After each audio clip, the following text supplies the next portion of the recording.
فقال رسول اللہ صلی اللہ علیہ وآلہ وسلم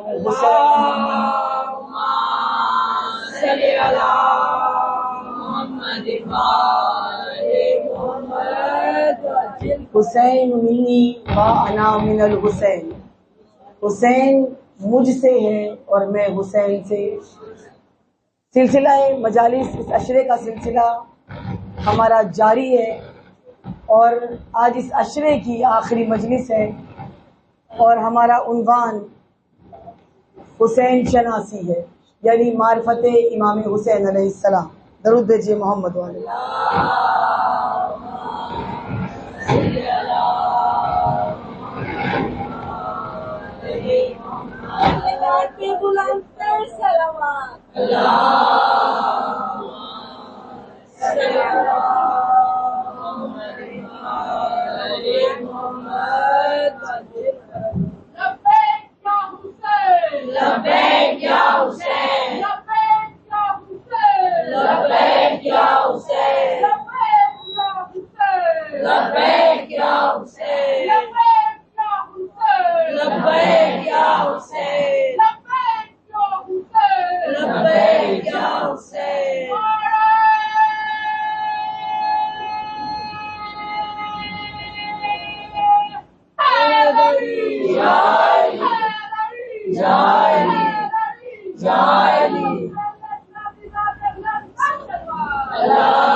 رسول خدا صلی اللہ علیہ وآلہ وسلم کی حدیث کے اعتبار سے ہم کلام کر رہے تھے۔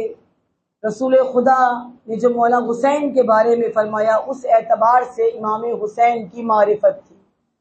معرفت امام حسین یعنی حسین شناسی، امام حسین کی پہچان، اور پہلے دن سے بیان ہوا کہ جو لازم و ملزوم ہے۔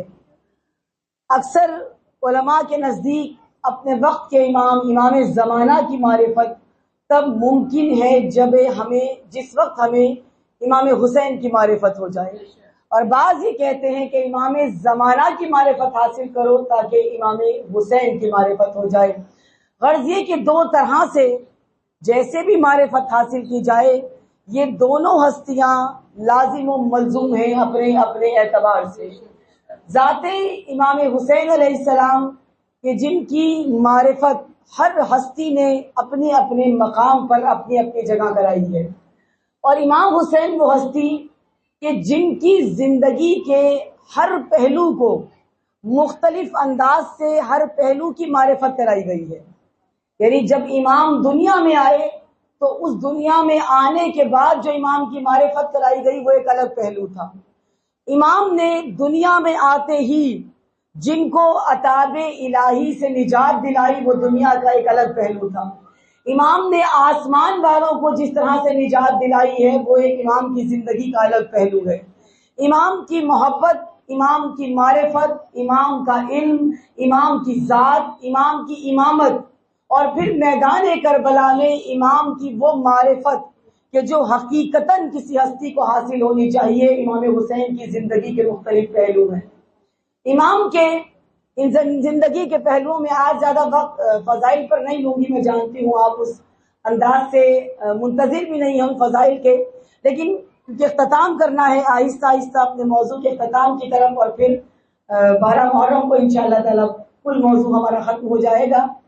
امام حسین کی یہ معرفت جو مختلف پہلوؤں سے ہے، اگر غور کریں کہ کون سمجھا مولا حسین کو، کس نے پایا مولا حسین کو، یا کون سمجھ سکا مولا حسین کو، تو ہم نے تاریخ اسلام کو پڑھنے کے بعد اس بات کا اندازہ لگایا کہ دو طرح کے لوگ امام حسین کو سمجھ سکے ہیں، ایک صحیح طرح اور ایک سمجھنے کے بعد قاتل ہو گئے۔ یعنی یا تو قاتلین اور دشمن امام حسین کو سمجھ سکے، انہیں پتا چلا کہ کیا فضیلت ہے، کیا مقام ہے، کیا حیثیت ہے، اور ان کے ہونے سے کیا فرق پڑے گا۔ جو دنیا کے محب تھے، جو دنیا کی چاہت رکھتے تھے، جو دنیا چاہتے تھے، انہیں حسین نہیں چاہیے تھے۔ انہوں نے اتنا سمجھ لیا کہ حسین کے ہوتے ہوئے ہمیں باقی کچھ نہیں مل سکتا، تو اس لیے انہوں نے سمجھا یا وہ طبقہ جو امام حسین کے ساتھ میدان کربلا میں شہید ہو گیا، یا 72 سمجھے مولا حسین کو یا وہ قاتلین، لیکن معرفت کس میں تھی؟ معرفت تھی 72 میں۔ 72 امام حسین کی معرفت کو پا گئے۔ ہر پہلو زندگی کا میدان کربلا میں امام حسین کا نظر آیا ہے، ہر پہلو۔ امام حسین کے جو 72 امام حسین پہ فدا ہوئے، انہوں نے اور جو اب تک معرفت حاصل کر چکے ہیں، انہوں نے مولا کے کرم کو بھی دیکھا، مولا کی جود و سخا کو بھی دیکھا، مولا کی بلندی کو بھی دیکھا، مولا کے نور کو بھی دیکھا، مولا کی عظمت کو بھی دیکھا، مولا کے معجزات کو بھی دیکھا، مولا کے حسن و جمال کو بھی دیکھا، مولا کے کمالات کو بھی دیکھا، مولا کی ہر ایک زندگی کے پہلو پر ان کی نظر گئی۔ لیکن وہ نظر کیسی تھی؟ وہ نگاہ عارفانہ تھی، معرفت والی نگاہ تھی۔ ہم امام سے محبت کرتے ہیں، ہم امام سے پیار کرتے ہیں، لیکن ہم نے امام کو معرفانہ نگاہ سے، معرفت والی نگاہ سے کبھی دیکھا نہیں ہے۔ امام جو اگر ان کی زندگی کا کرم کا پہلو ہم دیکھیں، امام کریم ہے، اور خدا کے بارے میں، خدا کے صفات میں سے ایک صفت ہے کہ وہ کریم ہے۔ خدا کے جو نام ہیں ان ناموں میں ایک نام ہے کریم، خدا کریم ہے، اور امام حسین کی ایک صفت ہے صفت کریمی۔ کریم کس کو کہتے ہیں؟ کون کرم کرنے والا ہوتا ہے؟ اللہ کی آپ نام پڑھیں، اللہ کے ناموں میں سخی نہیں ہے، کریم ہے، سخی نہیں ہے۔ کیوں نہیں ہے اللہ کے ناموں میں سخی؟ سخی بھی تو دیتا ہے، عطا کرتا ہے، سخاوت ہوتی ہے اس کے اندر، لیکن اللہ کے ناموں میں سخاوت کا نام آپ کو نہیں ملے گا، ہاں کریم کا نام آپ کو ملے گا۔ کیوں؟ کریم کا مطلب ہوتا ہے کہ بنا مانگے عطا کرنے والا۔ ابھی اس سے مانگو نہ، ابھی اس سے طلب نہ کرو، سوال کیے بغیر جسے تمہارے دل کا سوال پتہ چل جائے، دل کی چاہت پتہ چل جائے، دل کی امید پتہ چل جائے، جو سوال کیے بغیر سمجھ جائے کہ یہ سائل چاہتا کیا ہے، اس کو کہتے ہیں کریم۔ اور خدا کیسا کریم ہے کہ جو شکم مادر میں ہمارے بنا مانگے ہمیں آنکھیں بھی دیتا ہے، ہمیں ناک بھی دیتا ہے، ہمیں لب بھی دیتا ہے، سننے کی صلاحیت بھی دیتا ہے، ہمیں ہاتھ بھی دیتا ہے، ہمیں پاؤں بھی دیتا ہے، جو انسان کا پورا وجود تخلیق کرتا ہے بنا مانگے۔ ہم نے نہیں مانگے لیکن آنکھیں دی، ہم نے نہیں مانگا لیکن نور دیا، ہم نے نہیں مانگا لیکن زبان دی، ہم نے نہیں مانگا لیکن بدن دیا، ہم نے نہیں مانگا اس پر ماس دیا، ہم نے نہیں مانگا ہمیں گوشت پوش دیا، ہم نے نہیں مانگا لیکن سب کچھ دے کر پھر بنا مانگے جب ہمیں دنیا میں بھیجا تو ایک کریم ماں کی آغوش میں بھیج دیا۔ یعنی کوئی بچہ آ کر مانگتا تو نہیں ہے جب دنیا میں جائیں تو ایسی ماں ملے، بلکہ ایک بہترین ماں کی، ایک شفیق ماں کی، ایک محبت کرنے والی ہستی کی آغوش میں ہمیں ڈالا بنا مانگے، اس نے ہماری پرورش کی بنا مانگے، ہماری ضرورتوں کو پورا کیا بنا مانگے، ہمیں رزق مہیا کیا بنا مانگے۔ خدا اتنا کریم کہ بنا مانگے جو سب کچھ عطا کر دے، اللہ کو کریم کہتے ہیں۔ اور حسین ابن علی مولا حسین کی صفات میں سے ایک صفت ہے کریم۔ ابھی سائل سوال نہ کرے اور سوال سے پہلے حسین ابن علی سمجھ جائیں کہ یہ چاہتا کیا ہے، اس کی طلب کیا ہے، اس کی خواہش کیا ہے، وہ سمجھ جانے والے کو کریم کہا جاتا ہے۔ اور یہ اپنی جانب سے نہیں کہہ رہی ہوں، آج آپ کبھی علم کے آگے مانگتے ہیں، کبھی زلجنا کے کان میں بول رہے ہوتے ہیں، کبھی جھولوں پہ منتیں چڑھا رہے ہوتے ہیں، با خدا اپنے گھر میں بیٹھ کر 2 رکعت نماز ہدیہ کیجئے اپنے امام کو، اور امام کو ہدیہ کرنے کے بعد کچھ نہ کہیں، نہ بولے، نہ لبوں سے کہیں، نہ اپنی دعا کا اظہار کرے، نہ اپنی حاجت کا اظہار کرے۔ میرا وعدہ ہے امام آپ کی حاجت کو آپ کی نیت سے پہلے سمجھ کے قبول کرنے والا ہے۔ حسین بادشاہ، حسین بادشاہ، حسین بادشاہ، یا علی، یا علی، یا علی، اللہ